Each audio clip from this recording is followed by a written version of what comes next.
भारतीय जनता पक्षाचा एक कार्यकर्ता म्हणून निश्चितपणे कुठल्याही कार्यकर्त्याला वाटतं की आपण एक पाऊल पुढे जाऊ। आता ज्या स्टेजवर आहोत आपण, ते प्रत्येक राजकीय कार्यकर्त्याची एक मनीषा असते, तशी माझी एक मनीषा आहे, 100% आहे। मी काय त्याच्यामध्ये वावग नाही, पण पक्ष जो काय निर्णय घेईल तिथून पुढे आपण पक्ष निश्चित मला संधी देईल असा विश्वास मला या ठिकाणी वाटतो।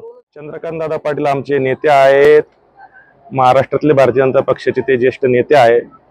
आम्ही चंद्रकांत दादांचं त्या ठिकाणी मागच्या निवडणुकीमध्ये सुद्धा मोठ्या संख्येने त्यांना मताधिक्य देण्याचा माझ्यासारख्या कार्यकर्त्यांनी प्रयत्न केलेला आहे। निश्चितपणे भारतीय जनता पक्ष न्याय देणारा पक्ष आहे। शेवटी जो कॅन्डिडेट निवडून येऊ शकतो त्या धर्तीवरती पक्ष विचार करेल। निश्चितपणे मला असं वाटतं की येणाऱ्या काळामध्ये भारतीय जनता पक्ष एक कार्यकर्ता म्हणून, एक कार्यकर्त्याला आणि जनतेचा कल म्हणून, एक जनतेतील मत म्हणून, जनतेचं मत ऐकून त्या ठिकाणी मला संधी देईल असं मला वाटतं।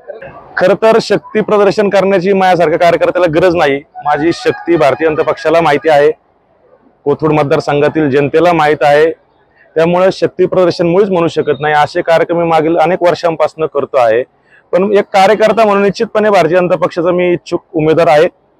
भारतीय जनता पक्षाकडे निश्चितपणे मी एक कार्यकर्ता म्हणून आणि पक्षाच्या चौकटीत मी आता जे काही सर्व पक्षाचे नियम पाळून काम करत आहे, कार्यकर्त्यांनी पक्ष वाढवणं, पक्षाचं चिन्ह जनतेपर्यंत पोहोचवणं, हे काही त्याच्यामध्ये काही वाईट गोष्ट नाही। मला असं वाटतं की येणाऱ्या काळामध्ये भारतीय जनता पक्ष एक निवडून येणारा उमेदवार म्हणून निश्चितपणे माझ्यासारख्या कार्यकर्त्याला संधी दिली अशी मला आशा आहे।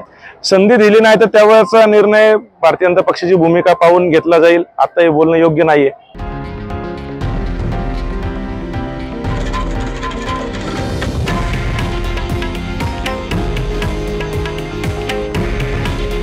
हे आहे देशातील नंबर 1 न्यूज नेटवर्क आणि आपण पाहत आहात TV9 मराठी।